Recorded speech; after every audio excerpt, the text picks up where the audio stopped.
কেউ জানে না, কেউ কোনো কাজকে আপনারা চান নাই।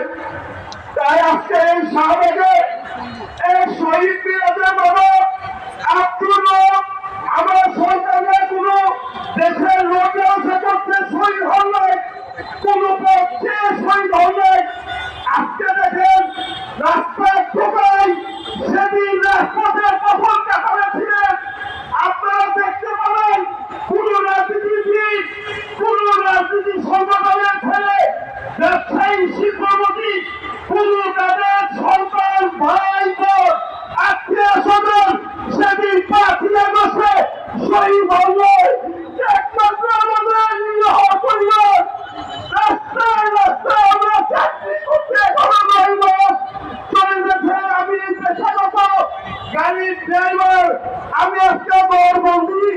এই যে দেখেন আমার হাতে ফুটান, এই যে যাত্রাবাড়ি হানি ফেরামানের পিঠে পুলিশের চাকর বাইছিলেন আমার ছেলের মুখ চলে চাকরা করে দিয়েছিলেন। আমি আজকে আপনার মাধ্যমে আমি এই কবিতা সারা বাংলাদেশে শহীদ পরিবারের পক্ষ থেকে বলতে চাই, ডাক্তার ইউসুফ আপনি কোন রাজনীতি ভাবে আসেন নাই, এই শহীদের রক্তের বিনিময়ে আপনার ছেলে আপনাকে বসেছি। তাই আপনার প্রধান কাজ শহীদের চূড়াই স্বীকৃতি আপনার ঘোষণা করবেন।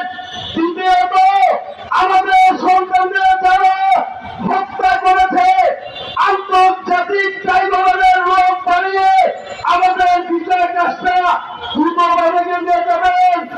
আরেকটা জিনিস আপনাদের মাধ্যমে বলতে চাই, আমাদের নামে যে সমস্ত টাকা বরাদ্দ হয়েছিল এই টাকা যাতে আমাদের কোনো হয়রানি শিকার না হয়, আমরা যাতে আপনাদের মাধ্যমে সেবা দিতে পারি।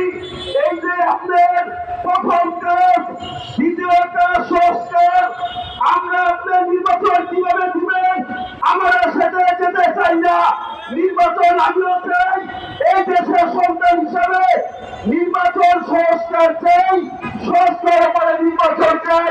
কেন আপনার সারা বাংলাদেশে আপনার দিকে তাকিয়ে রয়েছে সুষ্ঠু নির্বাচন দিয়ে এই শহীদের রক্ত যাতে কোনদিন কলঙ্ক না হয়। আরেকটা কথা বলতে চাই, আগামীতে যারা আরেকটা কথা বলতে চাই, যারা আগামীতে রাষ্ট্র